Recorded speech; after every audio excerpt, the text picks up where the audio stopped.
మొన్న ఒక యూట్యూబర్‌ని అరెస్ట్ చేశారు. ఎందుకు? ఇంటర్నెట్‌లో ఆహ్, అంటే మైనర్ అమ్మాయిల గురించి ఆహ్, చిన్న పిల్లలని ఇంటర్వ్యూలు చేస్తా, వాళ్ళకి అంటే ఒక టైప్ ఆఫ్ సెక్షువల్ హెరాస్మెంట్ చేస్తున్నాడు అన్నట్టుగా తన మీద అభియోగం. తన కంటెంట్ కూడా అలాగే ఉండి దరిద్రంగా తనని అరెస్ట్ చేశారు.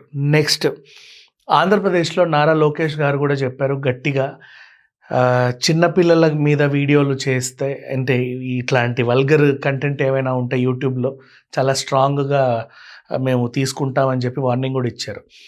నిన్నటికి నిన్న 24 మందిని అరెస్ట్ కూడా చేశారు. చైల్డ్ అబ్యూస్మెంట్, చిన్నపిల్లల్ని ఇంకో రకంగా వాళ్ళు చూసి ఇంకో రకంగా వాళ్ళ గురించి మాట్లాడడము నేరమే, నువ్వు దాన్ని షేర్ చేయడము నేరమే, అప్లోడ్ చేయడం ఇంకా పెద్ద నేరం. ఇలాంటివన్నీ తెలుసు, అందరూ వార్నింగ్లు కూడా ఇస్తున్నారు, అందరూ చెప్తున్నారు, మాట్లాడుతున్నారు. అయినా సరే జనాలకు ఎందుకు భయం ఉండట్లేదో తెలియట్లేదు. కానీ ఇద్దరు మనుషులు కొట్లాడుకున్నారు, సరే బాగానే ఉంది, మీ కొట్లాట మీ ఇష్టం, ఎలా అయినా కొట్టుకు చావండి.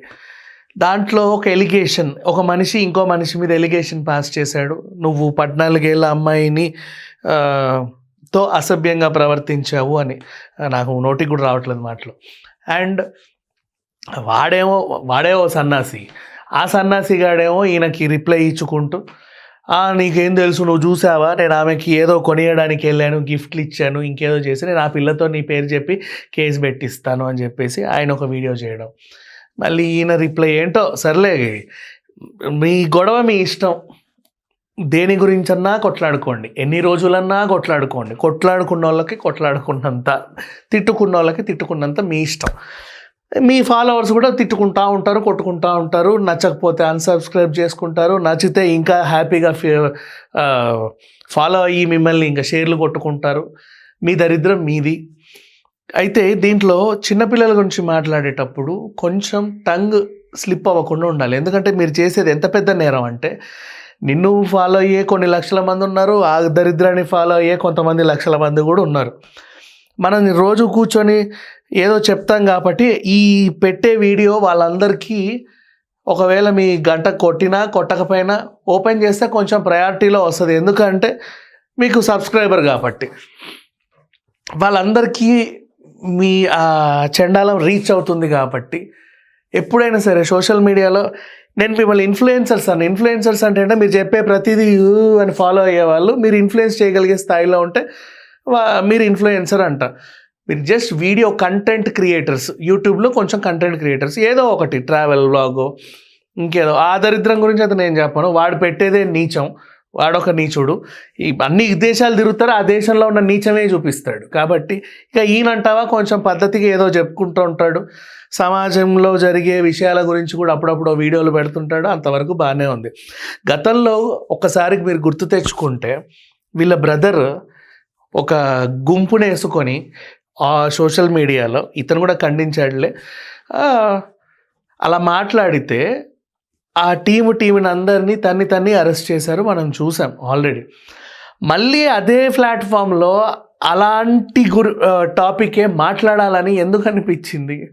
అవతలని తిట్టొచ్చు, పర్లేదు, అతని ఇమేజ్ డ్యామేజ్ చేయాలి అనుకోవచ్చు, లేదా నీకు అతని గురించి ఏమైనా నెగిటివ్గా తెలిసి ఉండొచ్చు. ఫస్ట్ మనకు తెలిసింది ఎంతవరకు నిజం, దాని అథెంటిసిటీ ఏంటి, ప్రూఫ్స్ ఏంటి ఉంటే, బికాజ్ వీఆర్ అంటే ఒక డెలివరీ చేస్తున్నాం కదా సమాజానికి, ఆ డెలివరీ అయిపోయిన తర్వాత అంతే, ఇంకా ముద్రేసి పడిపోయినట్టే. చాలామంది అలాగే అనుకుంటారు.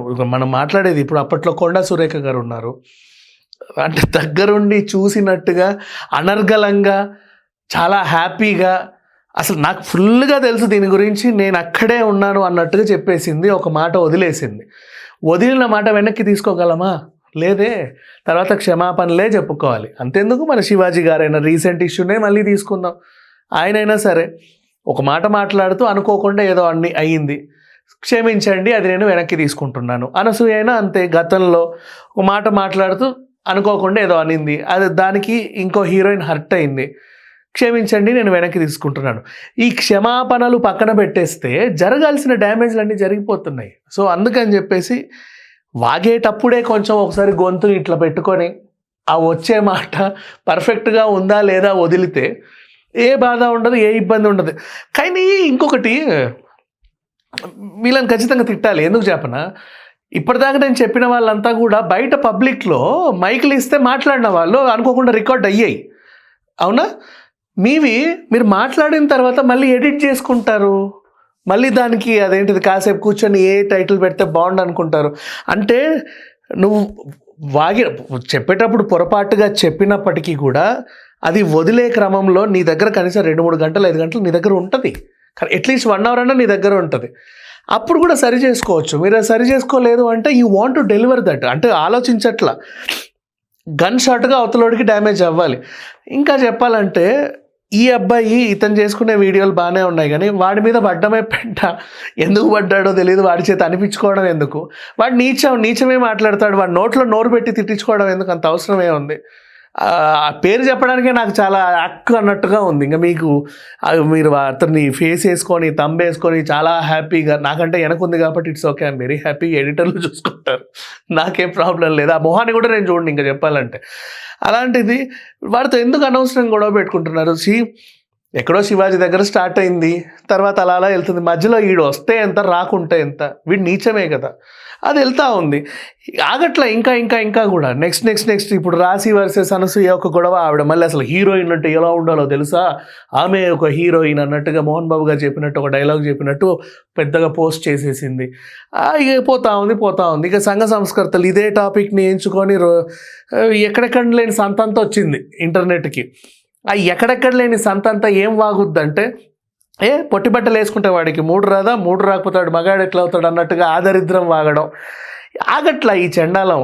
అదో కోణంలో వెళ్తుంటే మీరు ఎందుకు ఇంకో కోణాన్ని ఎంచుకున్నారు? అవసరం ఏముంది? వద్దు, వదిలేయండి బెటర్. అండ్ ఇది ఎక్కడికో వెళ్తుంది, మీకు అర్థం కావట్లా. బయటకు ఒకసారి వచ్చింది, ఈరోజు వచ్చింది, you should not speak about children. ఎవరికి మాట్లాడే హక్కు లేదు, ఎవ్వరు కూడా వాళ్ళ పిల్లల గురించి మాట్లాడే హక్కు లేదు, ఆడపిల్లల గురించి మాట్లాడే హక్కు అసలు లేదు. ఇంకా చెప్పాలి అంటే నెవర్ టాక్. ఇంకా వాళ్ళ మీద చెయ్యేశారు, కాలేశారు, వాళ్ళు అది చేశారు, ఇది చేశారు అనే కూడా లేదు. బాగా గుర్తుపెట్టుకోండి, బయట రేప్ అనే పదం గురించి మాట్లాడకూడదు, చాలా సెన్సిటివ్. ఆ విక్టిమ్తో కేసు గురించి మాట్లాడాలన్నా కూడా జడ్జి గారు అందరినీ పంపించేసి వీడియో రికార్డ్ చేస్తారు. మీరు ఎన్ని సినిమాలో చూడలేదు, అంతేందుకు రీసెంట్గా వచ్చిన కోర్టు సినిమా చూడండి. అంటే అందరు కోర్టుకి అదే పనికి వెళ్ళి రారు కదా, తెలియని వాళ్ళు కూడా ఉంటారు. ఆ ప్రాసెస్ తెలియనప్పుడు ఒకసారి చూడండి, సినిమా చూసినట్టు ఒక నాలెడ్జ్ వస్తుంది.